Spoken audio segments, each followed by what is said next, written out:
네, 안녕하십니까. 정인태 신지식인 TV입니다. 저는 국립한국복지대학교 특임교수를 역임한 정인태입니다.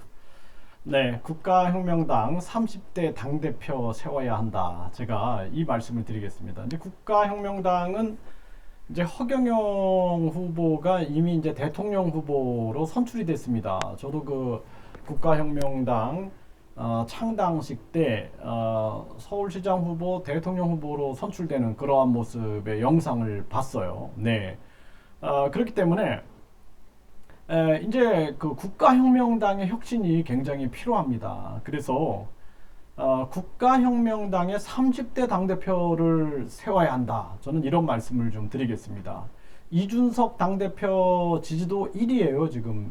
이 이준석 이 국민의힘 전 최고위원이 나이가 35살인가 6살인가 그렇습니다. 예, 그러니까 만으로 따지면 35살, 6살 정도인데 지금 이 국민의힘이라는 제1야당의 지금 당대표 지지도가 1위예요 지금. 네, 이런 놀라운 지금 돌풍이 일어나고 있는데요. 이게 왜 이제 이런 현상이 일어나는지를 제가 설명을 드릴게요. 네. 그리고 이제 청년 정의당, 전국 청년당, 또 국민의힘 청년당 이런 청년 정당들이 지금 당내 당으로 만들어지고 있어요. 그래서 우리가 시대의 상황을 읽는 것은 굉장히 중요합니다. 자, 여기 보면은 이분이 이제 나경원이라는 전 의원이죠. 그런데 보면은 지금 이준석이 19%, 나경원 16%, 주호영은 원내대표였어요. 원내대표. 대표 권한 대행이었는데 7%가 나오고 있어요, 지금. 국민의힘 지지층에서 나경원이 32%다. 이런 얘기는 나오고 있는데, 현재, 지금 선호도 조사에서는 이준석이 19%에 지금 올라와 있습니다. 그러니까, 30대 중반에 지금 제1야당의 당대표 지지도가 1위다. 이런 상황. 그리고 여기 이제 이 청년 정의당 대표. 이 청년 정의당 대표도 보세요. 굉장히 젊죠? 네. 그래서 정의당 안에 청년 정의당, 그러니까 당내 당이라 그럽니다. 이걸 당내 당을 지금 만드는 그러한 여기까지 온 거예요. 정당의 변화는 여기까지 온 겁니다. 또 여기 보면은 네, 청년이 당당한 정치해서 청년의 삶 우리가 바꾼다. 청년 정의당 출범, 그렇죠? 그러니까 정의당 안에 청년 정의당 해서 청년 정의당이 독자적으로 움직이게끔 한 거예요. 네, 더불어민주당도 했죠. 그래서 더불어민주당 안에 당내 당, 전국 청년당이 있는 거예요. 이렇게 전국 청년당이 있어서 미래 세대들을 정치에 관심을 갖게 만들고 있는 겁니다. 그러니까 예를 들어서 정치라는 측면들이 다양한 목소리가 나와야 되는 거예요. 다양한 움직임이 있어야 되는 겁니다. 그러니까 지금 이 현실 정치를 하는 이 정당들은 이렇게 움직이고 있는 거예요. 그리고 국민의힘도 보면 청년당 창당추진위원회, 그렇죠? 청년당 이달 말 출범 예정 하면서 여기서 국민의힘 청년당, 그러니까 국민의힘 청년당이 또 만들어진 거예요.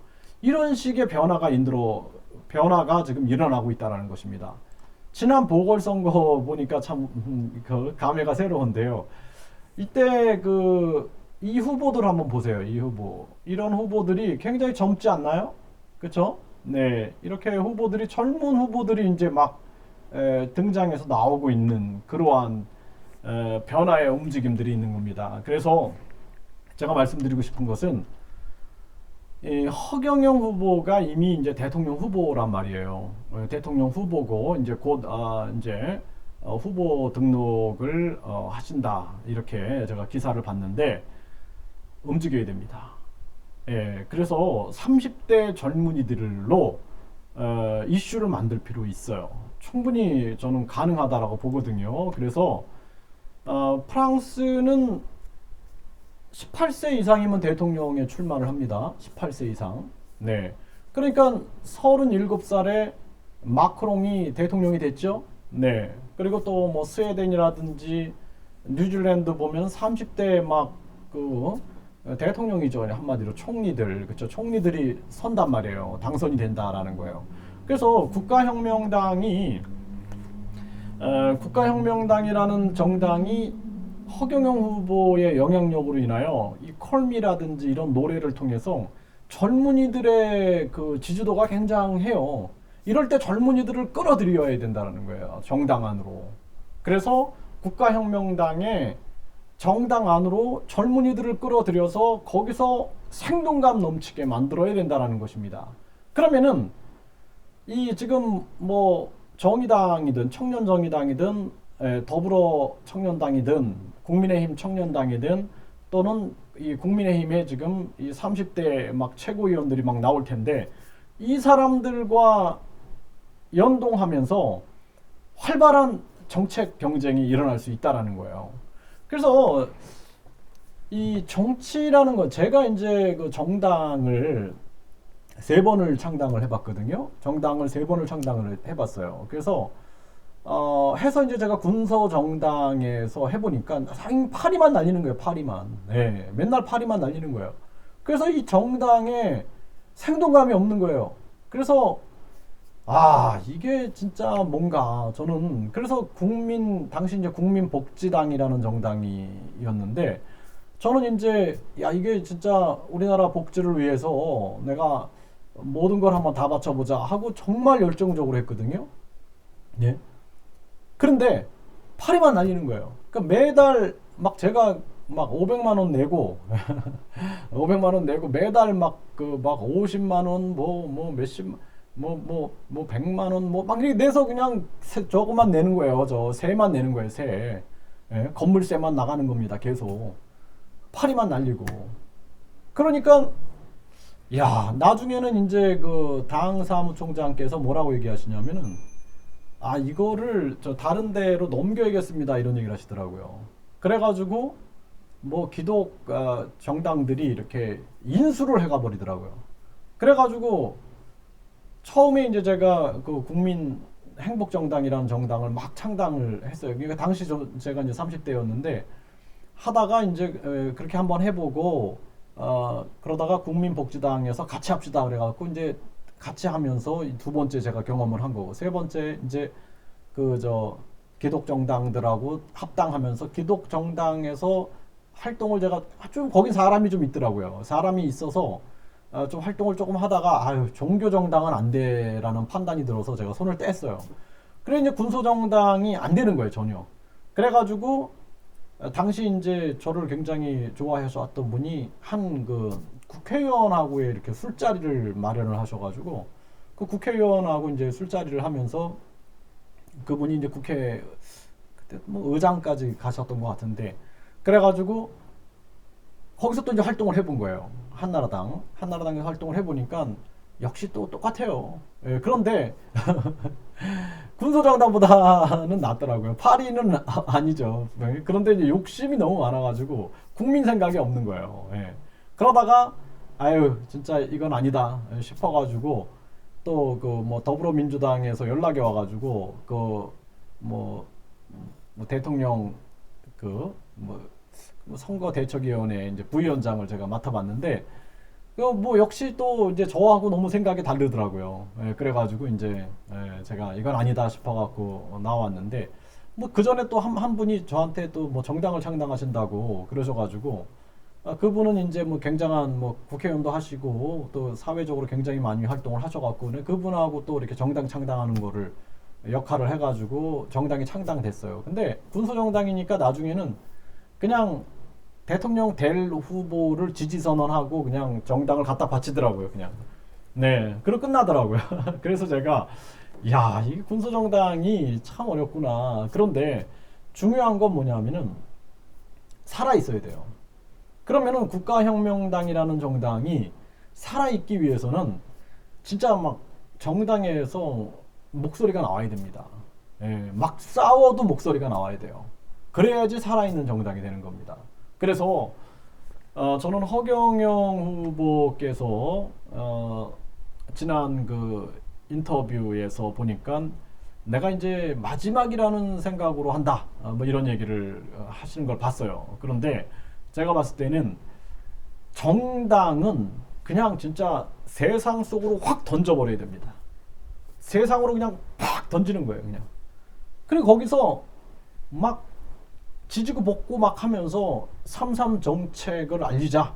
이거 하나는 흔들리지 말고 3.3 정책을 알리고 허경영 후보가 지금 대통령 후보니까 허경영 후보를 대통령 만들자. 이 두 가지를 꽉 잡고 나머지는 니네들이 방법론적인 측면에서는 막 지지고 볶고 막 해가지고 한번 꽹가리를 한번 울려보자.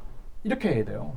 그리고 자기들끼리 뭐 당대표 출마하고 막 여기서 당대표 되는 이 사람들도 지금 막 이슈가 만들어지는 거예요. 그래서 국가혁명당에 뭐 당대표가 누가 출마했니 해가지고 거기서 막 진짜 뭐 지지고 볶고 하면서 이슈가 만들어지는 겁니다. 그리고 거기서 목소리가 나오는 거예요. 그게 살아있는 정당이 되는 거예요. 살아있는 정당. 예? 그러니까 정의당도 그렇고 이런 정당도 그렇고 보세요. 생동감이 있잖아요. 생동감.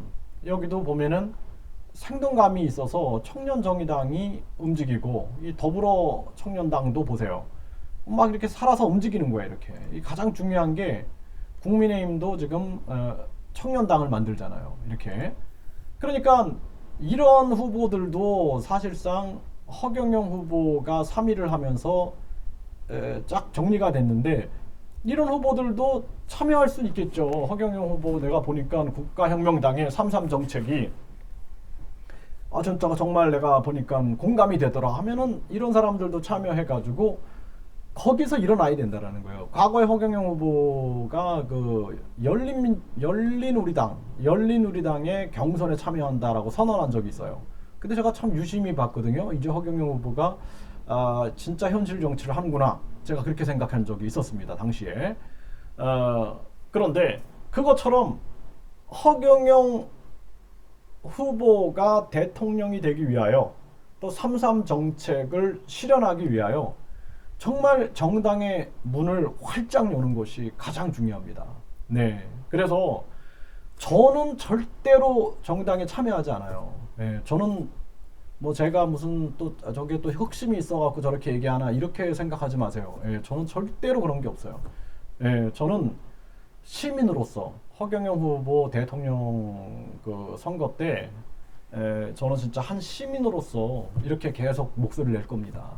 한 시민으로서 난 대한민국의 한 시민으로서 나는 정당에 속하지도 않았고 허경영 후보 만나지도 않았고 나는 뭐 전화통화 한 번도 하지 않았다. 나는 그냥 정책만 본 거예요 여지껏. 그리고 한 어떤 군소 후보의 정치의 길을 저는 보고 있는 거예요. 군소 후보의 정치의 길이 가능성이 있다라는 것을 저는 국민들한테 보여주고 싶은 거예요. 그래서 잘못된 선거 제도, 잘못된 선거 관행들을 저는 깨부수기 위해서 노력하고 있는 것이고 국회의원들의 횡포에 맞서서 한 시민으로서 저는 저항하고 있을 뿐입니다. 그렇기 때문에 저는 그냥 나중에 국가혁명당의 30대 당대표가 서도 전 똑같아요. 지금처럼 이렇게 난 저 당대표가 이건 잘했지만 이건 못했다. 이건 이렇게 해야 되지 않느냐. 그냥 저는 목소리를 내는 사람인 거예요. 한 시민으로서. 예, 그래서 한 시민으로서 국가혁명당을 사랑하고 또 허경영 후보를 응원하는 그러한 한 소시민으로서 제가 한 말씀 드린 겁니다. 그래서 국가혁명당에서는 당의 생동감 그리고 많은 진짜 당원들이 참여해야 돼요. 그냥 당원들이 그냥 뭐 있는지 없는지 그냥 그렇게 해서는 안 됩니다. 당원들이 막 살아서 움직이고 허경영 후보 대통령 만들자, 3.3 정책 세계로 진흥시키자. 그거 두 가지만 흔들지 말고 나머지는 그냥 밀고 나가야 된다니까요. 예, 거기서 그냥 막 다양한 토론이 이루어지고 또 목소리도 높아지고 하면서 그러면서 국가혁명당이 식물 정당이 아니라 살아있는 정당이 될 수 있다. 저는 그런 말씀을 드리겠습니다.